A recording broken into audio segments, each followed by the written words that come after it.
മണ്ണുത്തി ഇടപ്പള്ളി ദേശീയപാതയിൽ വൻ ഗതാഗത കുരുക്ക്. ചാലക്കുടി മുരിങ്ങൂരിലാണ് ഏറ്റവും അധികം ഗതാഗത കുരുക്ക് ഇപ്പോൾ അനുഭവപ്പെടുന്നത്. തൃശ്ശൂരിൽ നിന്നും എറണാകുളം ഭാഗത്തേക്കുള്ള വാഹനങ്ങൾ വഴിതിരിച്ചു വിടുകയാണ്. എറണാകുളത്തേക്ക് പോകുന്നവർ കൊടകരയിൽ നിന്ന് വാഹനങ്ങൾ ആളൂർ മാള വഴി തിരിഞ്ഞു പോകണമെന്നാണ് നിർദ്ദേശം നൽകിയിരിക്കുന്നത്. വിവരങ്ങളുമായി സാനു കെ സജീവ് ചേരുകയാണ്. സാനു, എന്താണ് ഇതിന് ഒരു പ്രധാനപ്പെട്ട കാരണമായി വിലയിരുത്തുന്നത്? സാനു,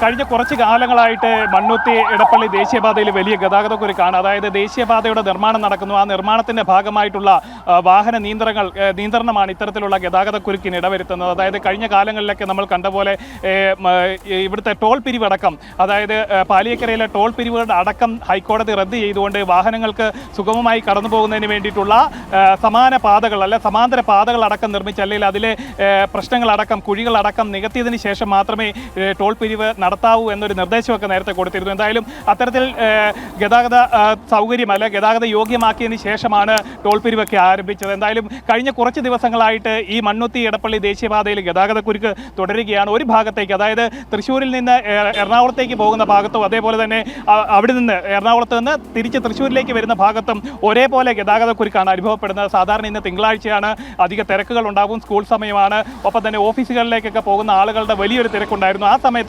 വലിയൊരു ഗതാഗത കുരുക്കുണ്ടായത്. നമുക്ക് മനസ്സിലാക്കാൻ സാധിക്കുന്നത് 7 കിലോമീറ്ററിലധികം ദൂരം വാഹനങ്ങൾ പെട്ടുകിടക്കുകയായിരുന്നു. വലിയ ലോറികൾ അടക്കം ഗതാഗത കുരുക്കിൽ പെട്ടതോടുകൂടി ആംബുലൻസുകൾക്കടക്കം കടന്നു പോകുന്നതിന് വലിയ ബുദ്ധിമുട്ടാണ് നേരിട്ടത്. എന്തായാലും ആ ഗതാഗത കുരുക്ക് പരിഹരിക്കുന്നതിന് വേണ്ടിയിട്ട് കൊടകരയിൽ നിന്ന് തൃശ്ശൂർ ഭാഗത്തേക്ക് വരുന്ന വാഹനങ്ങളെല്ലാം മറ്റൊരു പാതകളിലൂടെയാണ്, മാള വഴിയാണ് കടത്തിവിട്ടുകൊണ്ടിരുന്നത്. അത്തരത്തിലാണ് ഈ ഗതാഗത കുരുക്കിന് അല്പമെങ്കിലും ശമനം ഉണ്ടാക്കാൻ ജില്ലാ ഭരണകൂടത്തിന് സാധിച്ചത്.